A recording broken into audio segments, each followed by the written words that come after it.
working with our developers, we came up with this idea of who are your target customers, and we helped them build a persona of who their best customers are. And those best customers represented quite a bit of their business, and they had a lot of data on them. And it got to a point where they were experimenting with them, that if one of their best customers could walk into a store, they would actually, usually have those TV screens at the top. As soon as their top customer walked into a store, that TV would actually change and focus on what was really important to them. And through these other initiatives, whether it's in-store coupons or in-store information, what they were able to find is that they actually grew the revenue of these top customers.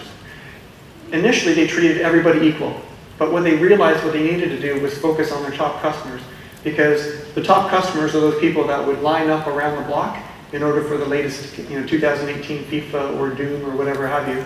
And then there's other people like myself who, 2018 FIFA comes out, I'm buying 2017 FIFA at half price. So I was not their target customer. And through this, they realized about, I think it was a 3% profit margin increase, which in the retail space is huge. And from there, they've learned other things. They've then went into other markets or other industries. So they actually bought a company that makes costumes, because what they realized was their top customers like going to events like Comic-Con. And at Comic-Con, everybody wears a costume. So all of a sudden now, they're working with their customers, capturing their social data, capturing their in-store data, capturing all their information, and now they're directing promotions to them. And now they're selling them costumes. So when they go to Comic-Con, hey, Comic-Con's coming up, have you got your updated costume for that? Here's a price, here's some information on it. And through that, what they realized is, wow, if we actually own a manufacturing company, we need to be very clean on our supply chain. As a retail store, when they had to return those video games, they just took video games, they returned it. It cost them money, but they didn't realize how much it cost them. Once they started getting into production of costumes, all of a sudden they realized how important that supply chain was. So all of a sudden they got more profitable by selling costumes, and they started reducing or improving their supply chain and returning videos. They got a lot more stick ramps, so they saved money there too. So a fascinating story with GameStop. It all came down from, they came to the Bloomix garage, they had an idea, but they weren't sure how to go from here to here. So working with them, bringing some of our industry experts, we were able to come up with some very creative ideas for them in order to target their top customers. I'll quickly go through this Canadian, because I think what's relevant here is, and because I've heard it in a number of conversations, and I'll keep going back to this, it's about what our Bloomix Garage does really well with our design thinking is we talk about going after and understanding that persona, that experience. What are you trying to give to these customers? What are you trying to give to your clients, or what are you trying to give to your citizens of your country? And from this, we were able to capture information on them, leverage data that we can find, find new ways to capture that data, and then we target them in order to give them a better experience. And what this Canadian insurance company found was they were trying to target millennials, but by targeting these millennials, they struggled. They kept running into challenges because it was millennials, it was kind of the tech-savvy folks, and they kind of struggled a little bit.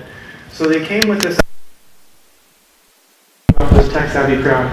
And working with Bloomix for the IBM Garage, what they were able to do was they came up with a persona, a profile of the type of people that they wanted to attract. And from this, they built a cloud-native application using the IBM Cloud, using our tools. And since then, they've had some success. They started small, they've had some success, and they keep coming back to the IBM Garage to leverage new things like, how would Watson make this process smarter? We've learned more information because we've been able to capture additional information from the mobile device. How do we now leverage this new information from these to even give them a better experience? So over time, we're giving them a better and better experience, and they keep coming back to the Garage team to help them with their ideas and take those ideas to net new solutions for them. So one of the things I wanted to highlight here was back in 2017, IBM announced a challenge. It's called the Watson AI X Prize Challenge. And what this is, it's really around cognitive. And if anyone had seen Jeopardy a couple years ago when Watson was competing on Jeopardy, and it beat the Grandmaster champions. So we've taken this technology, this Watson technology, and we've continued to build on it and expand on it. Now we're embedding cognitive Watson into so many things what we're doing. And what we're doing with this prize is we're reaching out to the world, anyone in the world, and we're saying, we're willing to give $5 million. It's going to be awarded at the TED Talks in 2020, and you've got effectively 3 years to come up with the most amazing cognitive application that's going to change the world. And through those 3 years, there are competitions throughout. So we started with 141 teams. I think there is still time if you're interested. There's still time to get in. But there's points along the way that there will be time, there will be teams that will start getting narrowed down. But what I thought was interesting is I took a look to find out where all the teams were from.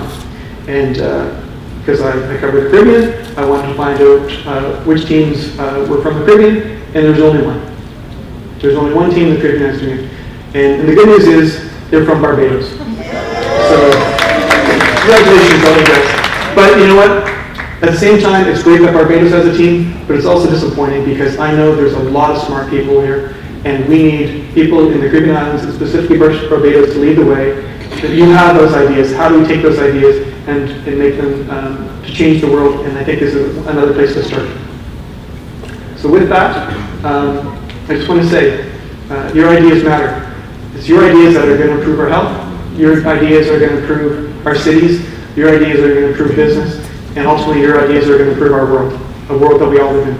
And with that, we want to work with you, turn some of those ideas into solutions. And that's what IBM's always stood for. That's what we want to be. So thank you very much for your time. I really appreciate it. And enjoy the rest of your conference. Thank you. Absolutely. Thank you so much, Mr. Shaw and Mr. Phillips. Mr. Phillips, just hang on. We have a token of appreciation for you.